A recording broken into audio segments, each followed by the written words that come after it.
What's good, Raging World? It's your boy Five Star in Vegas, broadcasting live as always from beautiful Summerlin, Nevada. And here with my co-host, my guy, the only Sacramento Kings fan I know, and the birthday boy today. What's good, Spread Astaire? How are you? Happy birthday, man! Man, yeah, I'm happy to be spending it here with you, breaking down these games and putting some more winners in the account, right? Things keep getting better over here. We keep winning, keep stacking this cash, and we're going to keep it going. How you doing today? I'm good, man. I had to retreat to the master bathroom to get away from these damn kids. So I've been here hiding to try to finish this show without getting attacked by my 3-year-old. My 9-year-old has a doctor appointment at noon, so he stayed home. So he has my 3-year-old a little bit more wired up than usual, man. But I know you're happy to be 21 finally. Well, now you can go have a Yeah, drink. I can go drink legally. Yeah. Yes, indeed. Yes, indeed, man. So before we even get into the show, did you watch the Suns and Nuggets game last night? Yeah. What happens with Jokic? I have no idea. I have no idea. This is completely unprecedented, right? Unprecedented. My guess is they Unprecedented. will not suspend him. Yeah, I don't think so either. I think he's not going to get suspended simply for privilege, and that's because not necessarily anything to do with race privilege, but the privilege of being the MVP. And also, what helped him was the fact that the owner for the Suns is an ex-basketball player himself that played for Tom Izzo, and Yeah. he's kind of been through it, and probably Izzo's probably slammed him a couple times, so he's used to physicality on a basketball court. So he told the NBA on a tweet like, "Hey man, Joker's a good guy. Don't worry about it." And also, you don't want to win that way either. You don't want to win because the best player, I mean, if he doesn't maybe in play, the the Western Suns are Conference. going to win by like 15. I mean, Yeah, yeah, yeah. So I don't. I'd hate for them to catch an advantage like kind of the similar situation that happened in the finals years past. I know Draymond wasn't nearly as important as Jokic as far as offensively, but overall for that team at the time, Draymond was huge, especially on the defensive side against LeBron. And for him to miss a game, it really affected that series. So hopefully that doesn't happen. But people definitely need to take this like a little bit more seriously than they are. Like Jokers has no business being in the crowd right there. Just stand and wait for the ball, man. The refs gonna you don't. These NBA guys have a custom that they do now, just grabbing the ball. And I know you're trying to get running fast, but sometimes you gotta realize the circumstances and situations. You don't go in the crowd trying to take the ball from a fan. Just let the ref do it. If the ref does it, you just wait on the ball. Like it's not gonna hurt anything. It's different situations. Sometimes you can't get off until you break fast, like they try to do. And all of the players got that really bad with snatching the ball from each other, snatching the ball from fans and things like that to get the break started quick on the out of bounds play or whatever. yeah. So we will see. My guess is he will not be suspended. I actually capped the game. I started working on writing tomorrow, Hmm. and I bet is over already. So, Okay. Yeah, that's a pretty good right. choice. It's just if he doesn't play, it gets canceled. Right. So, Right, right, um, right. Exactly. I, That's I I think just the optics would be really bad because, like I said, Phoenix will just cruise if they win, and I don't think they just want to hand them the series like that, especially because we could argue, and I think it would be a fair argument. That's been the best series so far, as yeah, it's far been a as really good just series. the individual games. We're seeing beautiful performances. Jokic got what 50 something last night. Yeah, Devin he went Booker off. was like shooting 80% from the field again. Kevin Yeah. Durant has been fantastic. Jamal Murray, Michael Porter getting things done. These teams are putting up high scores, right? We're over here playing 1990s basketball with the Heat Knicks, right? They can't get over 200 points in their game, and Yeah. these games are flying over here. So I I was hope talking he's to coach about that. We act like we're not used to this, especially guys that's our age and our age group. Dude, we've been watching this forever. The Eastern Conference has never been an offensive side of the NBA. It's always been right. clunky. It's always been about defense first, and it kind of goes with where these teams are located. Everybody plays a little bit like the city that they're from. And it's crazy how these pro teams they're supposed to be professional, but somehow just like universities, you're kind of a product of your environment. And Mhm. whatever style they're playing at the local gym or rec in those regions goes all the way to the NBA with these teams, and it's been like that forever. The East Coast plays a different style of basketball, and the West has always had more skilled players and a more wide open game, and it's a lot better for TV and watching. And just like a true New Yorker, right? Pat Riley moves to Florida in his later life, but takes his New York Yeah. attitude with him. Uh, Yeah. let's move into the WTA. I got to give you credit, right? I love the plus 4.5 games. But what really surprised me, Sabalenka won that match straight up. I enjoyed that match. And I don't want to really take too much away from it on writing off, Iga as, still the primary contender for the French Open. Madrid, high altitude, the quickest clay by far of any of these. But going into this, I didn't even think Sabalenka could win even on this quick clay, right? Which plays kind of like a slower hardcore, the sliding is really the only advantage she had. So, I didn't downgrade Iga at all, but I really upgraded my ranking of Aryna Sabalenka and her ability to play on clay. I thought she was going to be, this was going to be a downtime for her, and we'd be getting back on her when the grass season starts, and then ride her all the way through the hard court season, because I think she's absolutely going to crush once she's fully healthy, once they come back to America, especially on some of these quicker courts like Cincinnati and up in Canada.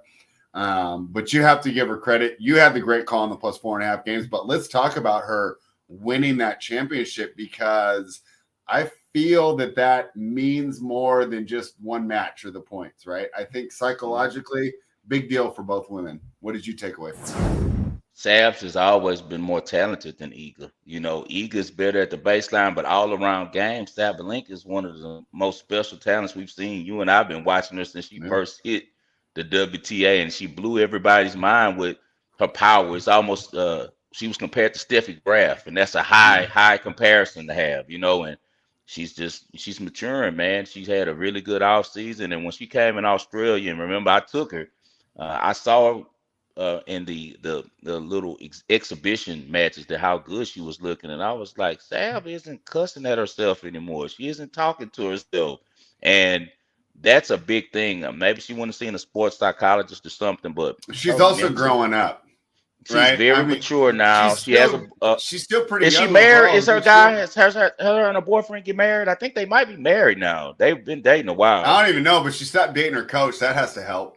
That helps a lot. She's dating another guy now. Yeah, she's dating another guy. Yeah, that's why Kudermatova keeps losing. Like your husband's sitting in there looking at you, 20 years older than you, and treating you like a dad, I'm sure, after you mess up. But the dynamics of that just is too weird for me. But Sabalenka is definitely turned the corner. She's always been more talented than Iga.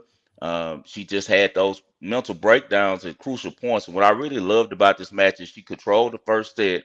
When she started losing the second set, she didn't panic. You could tell she just got her thoughts together, and she came right out and broke Iga in the first game of the third set. And after that, I knew she was going to do it.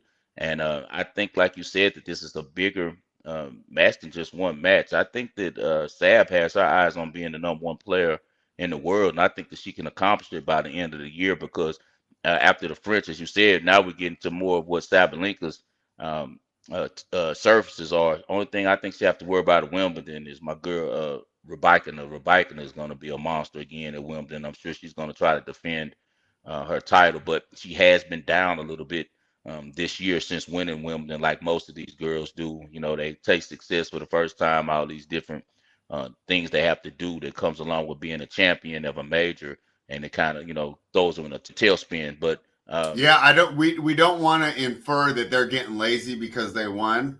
When you become a champion, you have more media obligations. You have more attention on you. So this is a normal thing, and it's not like, she doesn't care anymore now she got paid, like we see in the NBA. Right. They still care. It's just overwhelming sometimes. Going from maybe 2 or 3 questions to having these half-hour, 45-minute sessions after every single match. And in their country, we know this tennis isn't as big in U.S. It's getting bigger. It was extremely big when, of course, McEnroe and Connors played, and when the Williams sisters were playing. But internationally, some of these places, it's their number one sport. So it's huge, for them to win. I'm sure with her being Belarusian, it's huge in her country for the things that she's accomplishing. And I knew with it being a Masters, a 1,000. That's what people don't understand. This was a 1,000. This is a Masters event, and people only know about the majors, but to these players, Masters events are very important. So I thought that it was a chance really for Sabalenka to, establish herself and let Iga know, like, hi, I'm coming for your crown, I'm coming for your head. And one thing I don't like about Iga is a head case, man. And I always knew that because she keeps a sports psychologist with her, but she's really tough on herself during matches when things aren't going her way. She has to kind of level that off and stop showing so much emotion. You remember she got in trouble for when the players are like had a overhead lob or something, she was screaming and stuff, trying to make them mess up. It's a little thin line between wanting to win at any cost and bad sportsmanship. And sometimes she teeters that line. She wants to win at any cost, really bad, almost like she's getting robotic with it. And she has to loosen up. It isn't always just about winning. Sometimes you got to learn a lesson from the situation. I think she's not taking the pressure really well if she wins, everything's okay because she feels like that's what she's supposed to do. But she doesn't handle adversity well at all. We'll see if she continues to grow. Remember, both these women are really young, and we saw Sabalenka Kids, mature a lot. Yeah, kids, man, they're kids. Yeah. They don't have any life experience either. So things like Zero. dating and stuff, No. they're not. Look at equipped to Iga. handle it. Iga doesn't look like she never been on a date in her life. Yeah, bet you she's getting plenty of propositions now. Let's Oh, move she's on. getting a little thicker, so she might already turn the corner. Yeah. Hey, we talked about this on the phone yesterday, right? And I said, I don't know nothing about baseball, but I know one thing. If the Houston Astros are plus money, I'm going to go ahead and bet them. We did that Yeah. on Friday. We did that Yeah. yesterday. The Yeah. Astros won for us on the Ball and Parlay. So I didn't watch that game at all. I just saw that we won and saw that we had more money. Yeah. What did you take away from that? Just a great performance. Bounce back. They lost two straight. Javier with a great pitching performance, and they were able to get Seattle. But Seattle did respond on Saturday. Seattle stole the game from the Astros, where they came back late and won the game. And then yesterday they won 3-1. So everybody in Houston that's panicking, do not panic. Just like Aaron Rodgers said, his famous words: "Relax." Altuve isn't back. Michael Brantley isn't back. McCullers isn't back. So when everything gets said and done, right now the Astros are mediocre, 17-17, and they're only 3.5 behind because they're not in a strong division.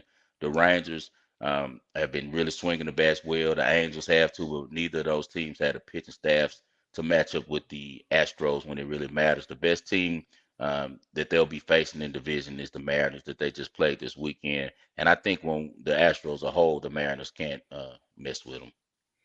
All right. XFL Championship. How did that game go? And that's why I put that on the docket, is because we put up the play for over 23. It's this weekend. So they did like the NFL and took a week off. And I apologize. Okay. So Yeah. I don't even pay attention. I just played some bets and I didn't even know the number was so it's still pending in your account. They don't play until this Saturday. Oh, sweet. Oh, cool. I got Yep. more money than I thought in there. All right. Yeah. Let's go. Great work. All right. We talked a little bit about the Nuggets and the Suns with the incident from Jokic, but on the court, what we need to talk about, Devin Booker, fantastic as usual. It's great to see him continue to develop and really become a star, become the number one option on that team. But the story of the game, of course, was Landry Shamet. Just being fantastic from behind the arc. We continually say, and I say, hey, man, it's like almost like from the playoffs, you should move your home court advantage from like 2.5 to like 7 points. I mean, It just becomes such a big deal. So what did you take away from that game, and how do you think the Nuggets will respond in Game 5? And we're going to have this conversation with the idea that Jokic is going to play, and if that turns out to be different, we'll revise everything tomorrow. I was in and out on that game. I had the Suns. I was kind of down on the strip, enjoying the nice weather, peeking in and out. And every time I checked on, the Suns had control of it. I was over at MGM hanging out, and I went to the pool and stuff yesterday. So, like I said, I was in and out at the cabana. I peek in at it, but mostly, as you said, I saw Shamit go crazy. He was hitting behind the arc, so he gave them the help that they needed off the bench because, as we've talked about earlier, they're really missing the wing talent that they used to have with Mikal Bridges, Cam Johnson, and Crowder. And maybe Shamit can fill in some of those things. We know that he's that type of player. He's a really solid defender, and he also is great behind the line. But he's getting streaky now. He's not as consistent as he was earlier in his career with the Clippers. So they really need him. Devin Booker is a dog. His dad, Melvin Booker, is putting that in him. I read a little bit about Booker years ago about him growing up with his mom and then moving in with his dad in high school, and his dad taking him to Moss Point, Mississippi, a little bit of town in Mississippi, and they hitting the gyms and playing all of these older guys, and they're talking smack to him. And it's a whole different environment than he grew up playing against and seeing, and it really toughened his skin and prepared him. And his dad ended up coaching him the rest of his high school season in Mississippi, and it really honed his game for the NBA. It's always an advantage when your dad's a former NBA player, the insight that they can provide. We've seen that with so many different players when they're second generation NBA players, and the sky's the limit for Devin Booker, man. He got the Kardashians out of his world now, so everything's looking up for him. Everything's looking up for him. And I like that KD is falling into his role as being the second option. He encourages them.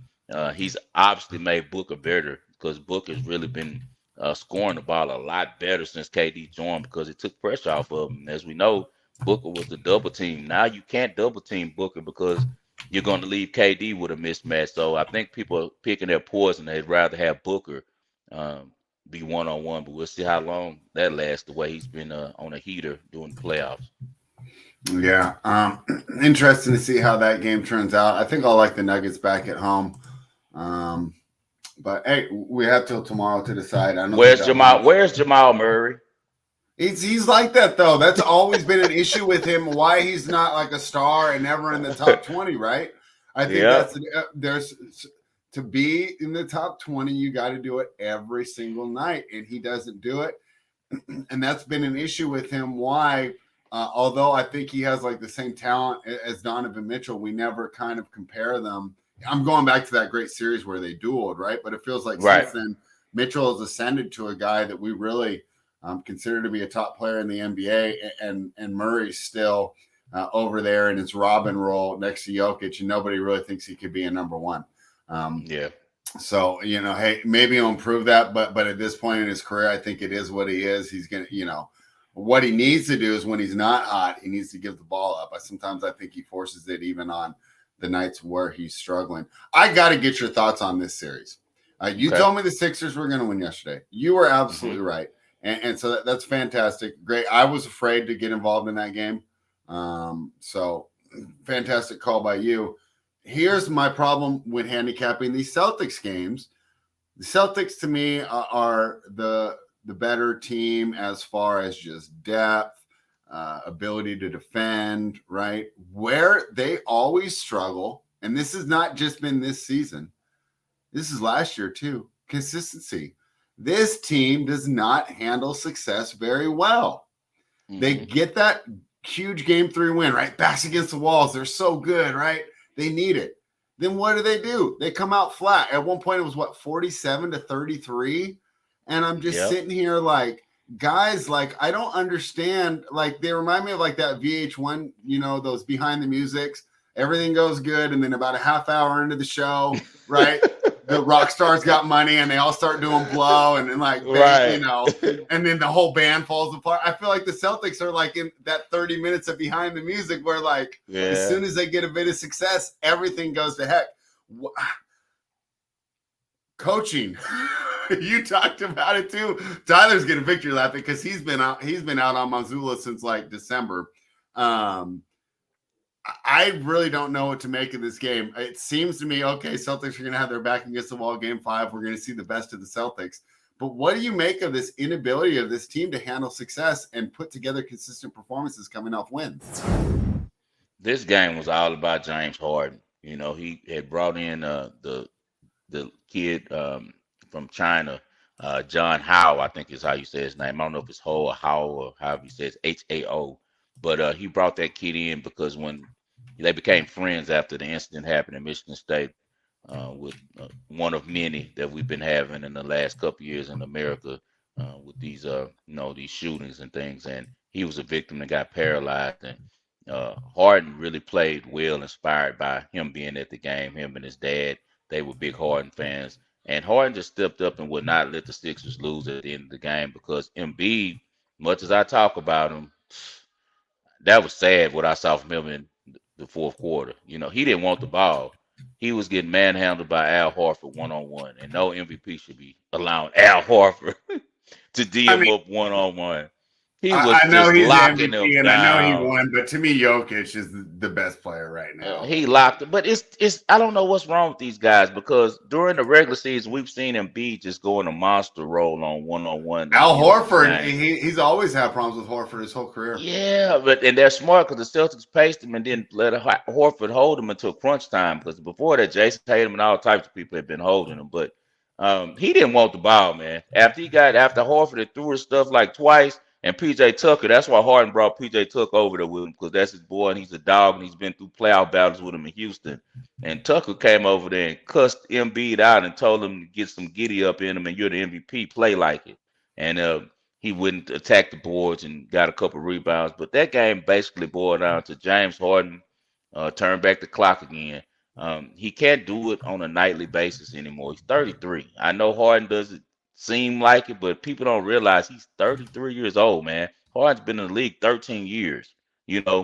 Time flies when you're having fun because it doesn't seem like it to me either. But he's been in the league 13 years, and you and I know before there ever was a Luka, Harden was having usage rates that was ridiculous, like unbelievable usage rates in Houston for what, 7 straight seasons? Like he went about 4 straight seasons not even missing a game, where he was an Iron Man. So all that's catching up to him now. That's why he doesn't have the athleticism that he used to. He doesn't have the lift anymore. He's getting older. He has to play a floor game now, and now he has to use his IQ, to get baskets more than before. When before he was a combination of his skill and his athletic ability. He just wouldn't let him lose in the fourth quarter when the Celtics made that great run. Because what happened is the Celtics, like you said, came out playing with their food, didn't care early, got behind, and they turned it on in the fourth quarter, made a great run. And they had control of their game. And then James Harden comes down when they go up four. Doc takes a timeout with 2 minutes left, and Harden gets a tough basket in the lane. After that, they end up getting a stop. And after they get that stop, they get another stop, and they end up getting the ball back. And people talk about Doc. I know they clown him because yesterday the Sixers had a break, a free basket, and he called timeout right when they were making the pass for a free layup, a free dunk. But Doc is still one of the better coaches in the league, man, because that was a great play call. He knew that they would be thinking they would be going to Embiid to tie the game, and he knew that Harden was stroking it, and he got Harden to the shortest part of the court in the corner, and he kicked it out and was wide open. And that's all because of the play design, because there's no way without a great play design after Harden's already went for 40 that he's going to be open for a three-pointer like he was at the end of that game.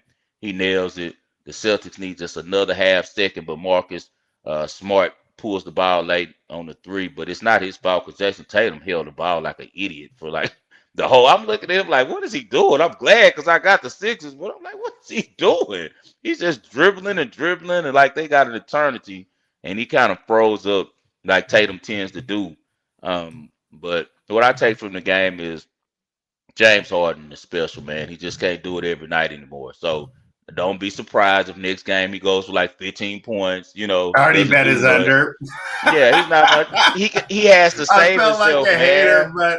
but Nah, he you're came, not a after he hater. scored 45 in game one, he came back with 12 in game two. He can't do it on a him and LeBron are all in that same age group. LeBron's about 5 years older than him. Even KD, you see some fall back. KD isn't the guy he used to be. Just Steph, you see it. Steph is not the guy he used to be every night. They can't be. These guys are in their mid 30s, man. They're not, spring chickens like they seem like it because and nowadays everybody's still looking young because of their age, but they're still that age, and your body can only. We know that as being guys who play pickup basketball. How many guys you see out there play pickup basketball that used to be so good in high school and they still can shoot, still had the quickness and everything, and they play like what 2 games and they're on the sidelines hurt, because your body just can't take the resistance and the moves that you used to do in the past. You just can't do it. And Harden, he probably have a bad game, then he'll come back game 6 and go for 30 at home. He got to pace himself now, but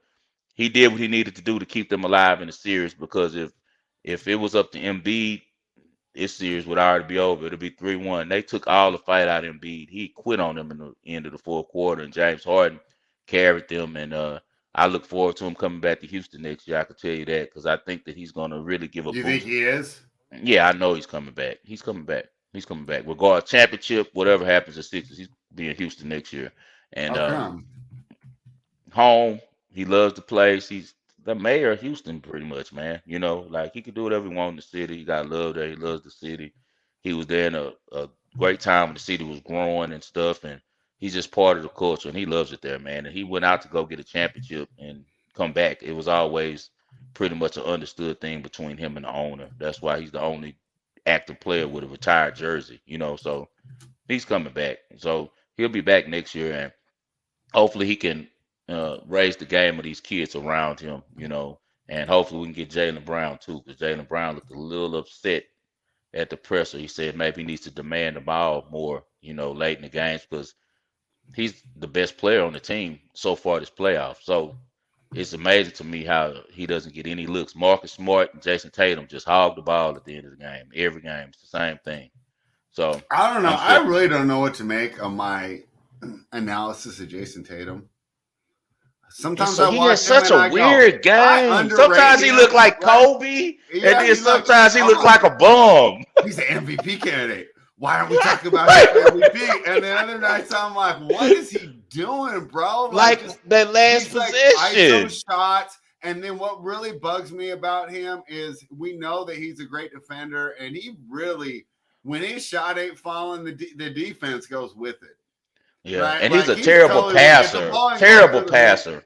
Yeah, yeah. Terrible distribute. His passes are always so hard. He's like that quarterback who's like a 5 yard out and he zips it. That's how he throws every pass. Every pass has no touch on it. It's just so, strong and hard. So we'll see, man. I think they're going to get in the business with him though, because he's the superstar. I don't think Jaylen Brown is taking any more of this. I think he's halfway out the door. He looks so miserable at these press conferences and stuff when he's talking to him. He don't even dress up. He just You already talked about it. And even if him and Tatum got along great and he loves his teammates, I just don't know if he likes Boston.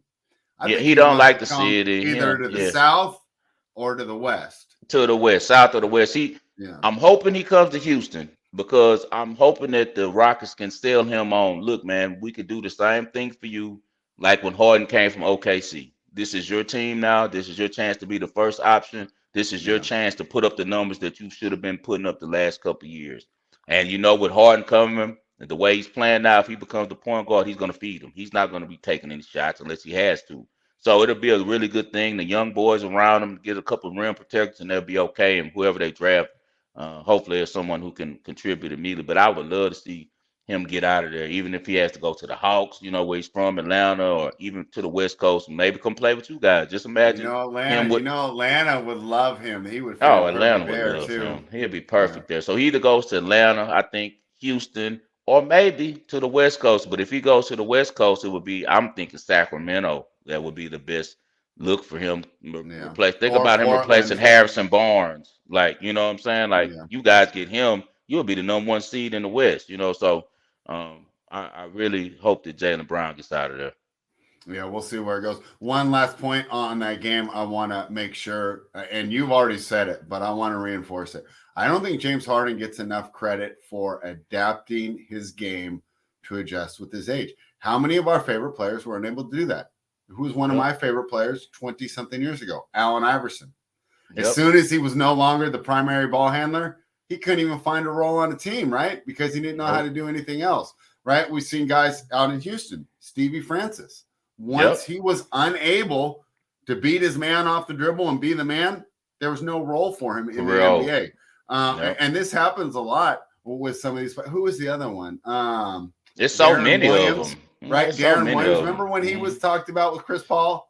One of the He best was points so nice. He 2009. was nice. He It's was either him or nice, Chris man. Paul, right? He was nice. Rashawn Rondo were the top three, right? Yeah, And yeah. Harden was able to adjust. Let's give him credit for that. Let's move into the present. Of course, we'll talk about those games more tomorrow night and give you out our picks.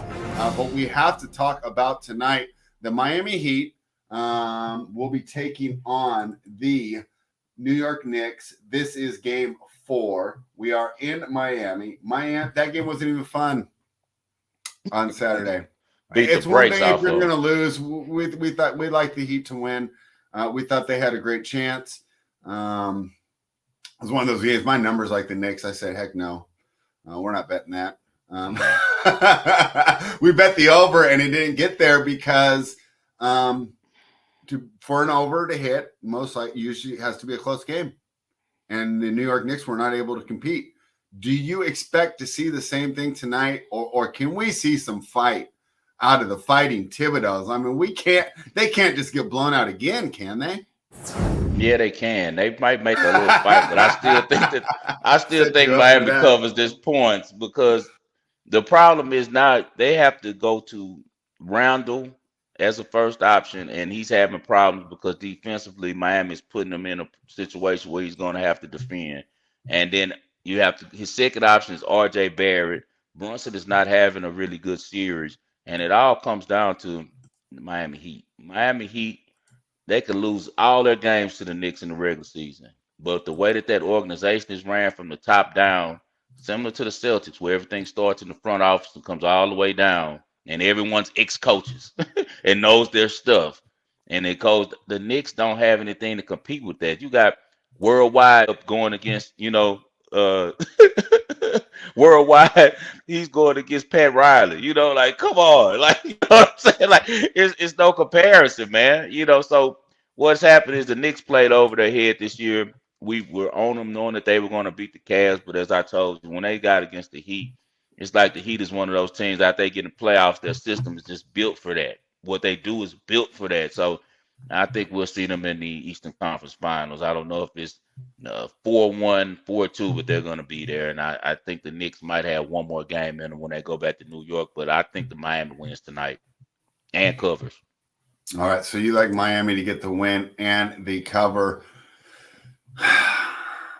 Unfortunately, I think I'm with you. Yeah. I Man, I can't was see a hoping this path would to. be a better series. I can't see a path to the Knicks winning. It's kind of that situation where how we talked about before Well, we all organization. know the paths in the new NBA. You shoot 60% from behind the arc. It And goes what all do deep. Miami do? They were one of the first teams that was all in on analytics when they started analytics really heavy when LeBron was there. You remember Mhm. the Heat and the Spurs were the only team shooting threes. Hold That's on, why hold they on. They weren't the first team. You got to give no your the team first team credit. the first team were the The first Rockets. team was Houston. The Rockets, no doubt, was Yeah. Daryl Morey brought that to the NBA. He brought complete the whole, but it isn't about who brought it, it's about who mastered it. What's his name? Didn't think of the lights either.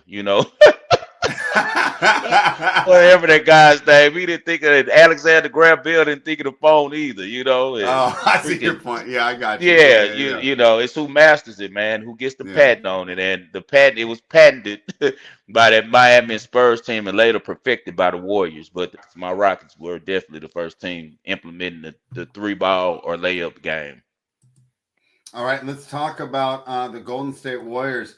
I felt like this series is just destined to go 7, so you should just zigzag on it. Right. Um, I don't know. I mean, do you agree though? We saw some real weaknesses in the Lakers. I mean, in the Warriors, and we talked about it a little bit on Friday, where with the way the salary cap is, the way these teams are, you make one mistake contract wise, it could really hurt your team. And I know he's hurt, so maybe he comes back and maybe he's fine. But right now, Jordan Poole's a detriment to this team, and It I think that's a sucks. big issue here with the Warriors. Now, we talked about it, right? The Lakers have a little bit of Celtics in them, right? Did they have a little bit of hey, we're going to just go ahead and throw this one away and then come all out for game 5? They have a great opportunity, though. I don't want to see them thrown away. Right now, I lean the Warriors, but I don't love it. I like props better tonight. What are your thoughts? I'm going to give out a prop in the ball and parlay, but on the side, I do like the Lakers -3 tonight. I think the Lakers win a close game. I think the Warriors put up a better effort. I wouldn't be surprised if the Warriors even have the lead at halftime tonight. I think they come out focused and play better, but I just think that the Lakers have a better team. Out of the 5 matchups between LeBron and Curry over the years, this is the first time, like I said before, that the Lakers have a better team, man. They have a better team, and I know the Warriors are the champions, and I know that there's veterans and they have a lot of savviness about them, but at the end of the day, man, it's about the Jimmys and Joes. And as long as the Lakers do what they're supposed to do, I think they'll win this game because they're a better team and they understand the importance of this game. They stole home court advantage; they can't give it back, so they have to win tonight. And I wouldn't be surprised if they punt on Game 5. If they win tonight, Game 5, the Warriors go home and win by 40. And then all the pressure's on the Lakers to close out in Game 6, and that's the one that's going to probably be a classic. But the right side to bet tonight would be the Warriors, of course, because their past history, what they've shown. But my eyes tell me that the Lakers are just a better team right now, and I don't think that they give a half-ass effort tonight just simply because it's a lot at stake. They did all of this to get home court advantage. They cannot give it away tonight. So I think the Lakers win tonight and cover. All right. You like the Lakers to get the win and cover. Let's move into the ball and parlay. We're going to attack it with some player props here tonight, huh?